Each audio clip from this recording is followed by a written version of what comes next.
אתם ראיתם אשר עשיתי למצרים, ואשא אתכם על כנפי נשרים. אתם ראיתם אשר עשיתי למצרים, לא מסורת היא בידכם, לא בדברים אני משגר לכם, לא בעדים אני מעיד עליכם, אלא אתם רואים אשר עשיתי במצרים. על כמה עבירות היו חייבים לי קודם שנזדווגו לכם, ולא נפרעתי מהם אלא על ידכם. רש"י הקדוש אומר, כשכתוב בפסוק אתם ראיתם אשר עשיתי למצרים, אז זה לא סיפורים שעברו במסורת, זה לא שלחתי לכם עדים, זה לא שלחתי לכם דיבורים, זה אתם ראיתם בעיניכם. ורק בגללכם עשיתי את מה שעשיתי במצרים. כי הם היו חייבים לי על עוונות הרבה זמן כבר לפני כן, ולא פרעתי להם. עד שאתם נזדמנתם לשם, ואז כבר שילמתי להם על הכל.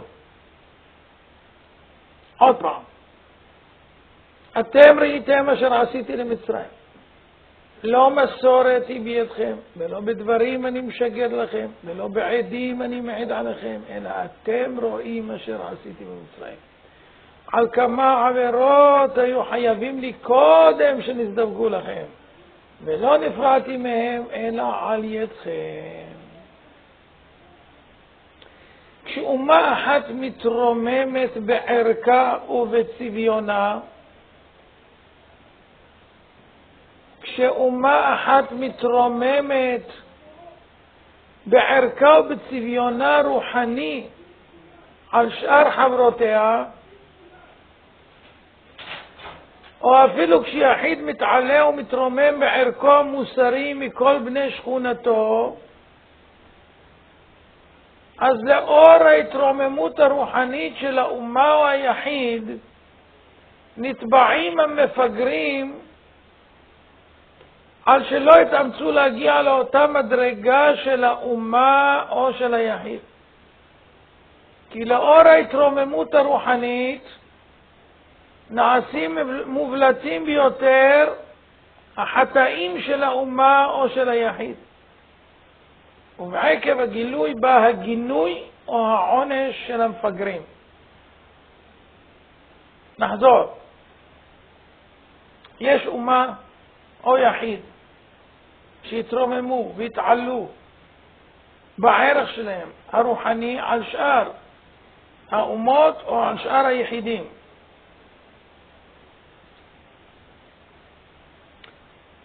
לאור ההתרוממות הרוחנית של האומה או של היחיד, תובעים את המפגרים. מי זה מפגרים?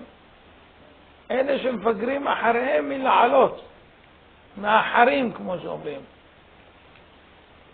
המפגרים נתבעים על שלא התאמצו להגיע לאותה מדרגה של האומה או של היחיד. יכולתם להגיע כמו שהם, פיגרתם, תתבעו, תגונו. כי לאור ההתרוממות הרוחנית נעשים מובלטים ביותר החטאים של האומה או של היחיד. ובעקב הגילוי בא הגינוי או העונש על המפגרים. בשעה שאחד מתבלט מחבריו ומאפיל על האחרים, וזה גורם לגינוים או לעונשם. כי אומרים לו, הנה, למה הוא כן יכול ואתה לא? כי אתה מפגר, אתה החלטת להיות מפגר. העבירה כשהיא לעצמה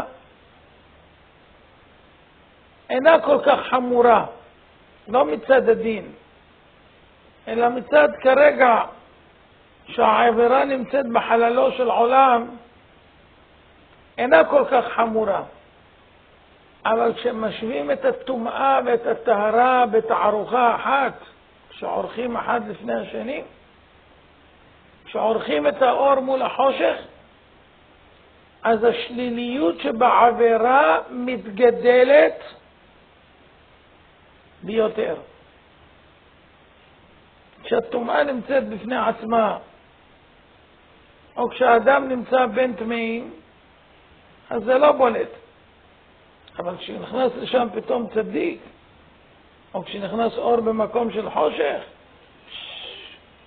זה נותן להכיר בהבלטה גדולה את הערך בין זה לזה. ואז זה נהיה פי כמה יותר חמור.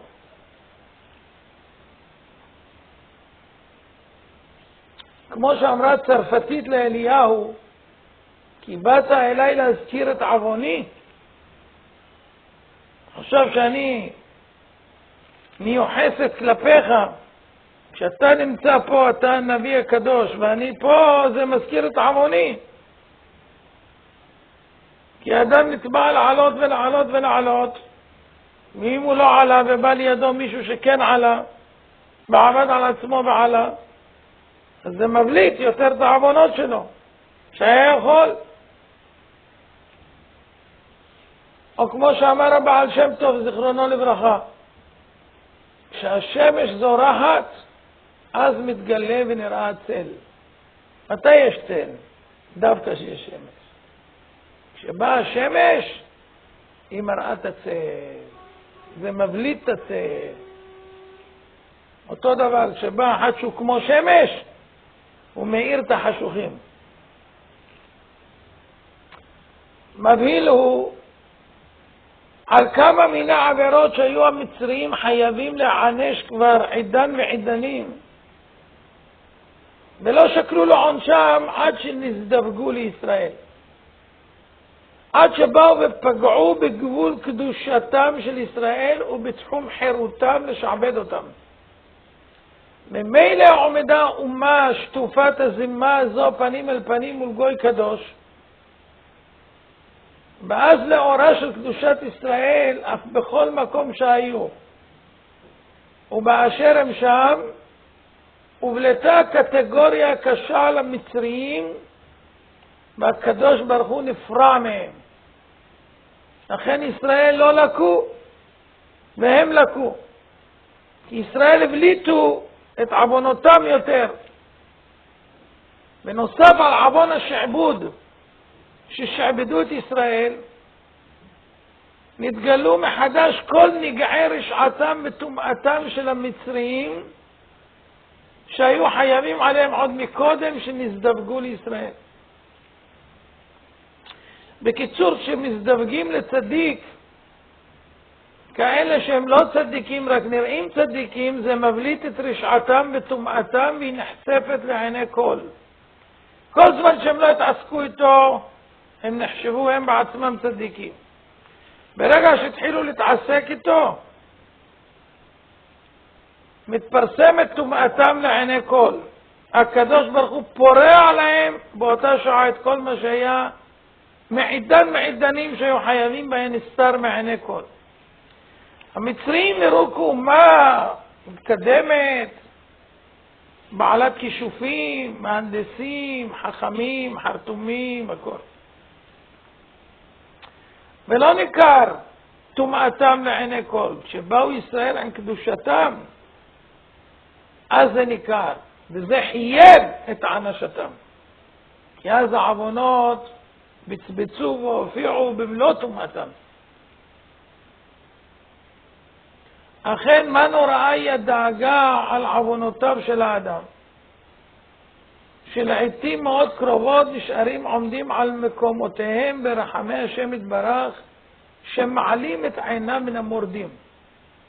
כאילו לזמן מה הקדוש ברוך הוא רואה, אבל מעלים. אז הדאגה צריכה להיות נוראה על עוונות של אדם, כי הוא חושב שהקדוש ברוך הוא מסתדר עם משהו. לא, הוא לא מסתדר עם שום עבירה שלך ועם שום כלום. כרגע הוא מעלים את עיניו. אבל כשהוא נפגש עם אחד מחבריו שהצליח להעפיל ולעלות מעלות הקדושה, מהפגישה הזו מהאור הבוקע ועולה, מההתרוממות של חברו, מתעורר קטרוג גדול על המתרפא, המתרשל והמפגר. צללי החטאים, כמו שאמרנו, כשהשמש מאירה יש צל, צללי החטאים יתגלו לאורה של הצלחת חברו. נמצא שחבר מחייב חבר. ואוי לו אותה בושה. בשביל זה גם יש אש בחופה. בכל שכן בשעה שאינו נזהר, הוא מתדיין עם חברו לפגוע בכבודו, למעטו, להקטין הצלחתו, סכנתו גדולה ביותר. בשביל זה נענשים ש"ס. וישלחו מן המחנה כל צרוע בכל זב. תניא רבי יוסי אומר, לא מקומו של האדם מכבדו, אלא האדם מכבד את מקומו. וכן מצינו באוהל מועד שבמדבר. כל זמן שהוא היה נטוי, אמרה תורה, וישלחו מן המחנה כל צרוע וכל זב. הוגללו הפרוכת, הותרו הזבים והמצורעים להיכנס לשם. אז כל זמן שהאוהל מועד היה עומד על מעמדו, כל הטמאים מסולקים משם. ברגע שגללו את האוהל, יכולים היו לחזור למחנה. כשהקדושה קיימת, אז ניכרת הטומאה והירידה. ואז הקטרוג והדין מתעורר ותובע בתוקף על העוון. ולטובתו הגירוש והשילוח מתוך המחנה. למה? כי אם לא יובלט עוד יותר טומאתו בקרבת הקדושה. אז צא מהמחנה. כדי שלא יהיה בולט כל כך החושך נגד האור. וכשהקדושה מסתלקת, הטומאה יכולה להתקיים במקומה. מה מאוד יחרד לב האדם מעוונותיו, אף שהם בגדר עומדים. לאלה רגעי התעוררות והתגלות הרחמים והקדושה והאור הנאצל מהם. כשהעוונות האלו יתגלו במלוא כעורם וניוונם. כמה צריך לחרד הלב של האדם מהעוונות, אפילו שכרגע הם עומדים, אבל כשהם עומדים לאלה הרגעים של התעוררות והתגלות של רחמים וקדושה ואור נאצל מהם, וואי וואי וואי, העוונות האלה שהתגלו במלוא הכיעור והניוון. על זה הזהירו אותנו חכמים זיכרונם לברכה, יפה שעה אחת קודם. ויפה לערער בתשובה מעשים טובים לפני בוא יום הגדול והנורא והמאיר. כי שם יובלט בדיוק החסר של כל בן אדם. ואז חלק שרפו באש הלוהטת של השמש, וחלק יהנו מחומה ומאורה. אז לכן צריך לדאוג שגם מה שאנחנו חושבים שעוונותינו מכוסים מעיני אנשים, אבל בקרבתנו אצל אדם צדיק, אז צריך לדעת שהעוונות שלנו בולטים יותר בשמיים. ונוצר קטרוג. תראה, מי זה ומי זה, מה זה פועל ומה זה, מה זה עושה ומה זה עושה, זה מה השיג, זה מה שואף. ככה מודדים את הבן אדם. אז לכן, אתם ראיתם מה שעשיתי למצרים. כל מה שעשיתי למצרים זה כיוון שנזדווגו לכם. אם לא היו נזדווגים לכם, כבר עידן ועידנים יש לי עליהם חוב לפרוע. אבל ברגע שאתם באתם והם רצו לשעבד אתכם, הם הטמאים רצו לשעבד את האומה הקדושה, זה הבליט את עוונותיהם עוד יותר, וזה מעורר קטרוג, ואז הם קיבלו את המקום. בקיצור, לא כדאי להזדווג לאומה קדושה כישראל, ולא כדאי להזדווג לצדיקים, כי אז מקבלים עונש. לכן אין תרופה למכתו. כי אז מי אתה שבכלל תדבר או תאמר משהו על מי שאתה שחור משחור לידו? רבי חנניה בר עקשיא אומר, ועושה זאת בכל ישראל ובעקבות הרשמות,